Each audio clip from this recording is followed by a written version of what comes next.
کبھی کبھار اللہ کی رضا کے لیے ان لوگوں کو بھی چھوڑنا پڑتا ہے جن سے بے حد پیار ہوتا ہے اور جن کو اللہ کی رضا کے لیے چھوڑ دیا جائے۔ ان کی یاد بھی سکون کا باعث ہوتی ہے۔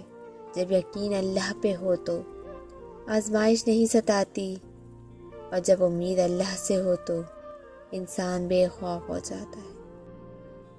زندگی میں ایسا مقام بھی آتا ہے جب انسان دنیا کی ہر چیز سے بے نیاز ہو جاتا ہے، جب کسی کے لیے کوئی امید نہیں رہتی، اس کی محبت کی طلب نہیں رہتی، بس دل ہر چیز سے خالی ہو جاتا ہے۔ پھر دل وہی چاہتا ہے جس میں اللہ کی رضا ہو۔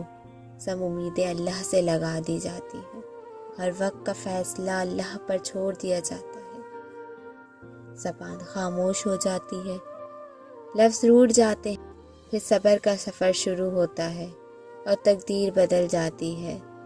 بس عجیب سی کیفیت ہو جاتی ہے، عجیب سی کشش ہے اللہ کی محبت میں ایسی کشش جو چاہے تو کافر کو بھی اپنا دیوانہ بنا دے، اور چاہے تو ضد پہ تو اڑے انسان کو بھی سجدے میں گرا دے۔ دنیا کی محبت کمزور ہوتی ہے، لیکن اللہ کی محبت انسان کو بہادر بنا دیتی ہے۔ پھر دنیا کا خوف نہیں رہتا۔ ہم جتنے بھی گناہ کر لیں، جتنی بھی نافرمانی کر لیں، وہ پھر بھی ہمارے لوٹ آنے کا انتظار کرتا ہے۔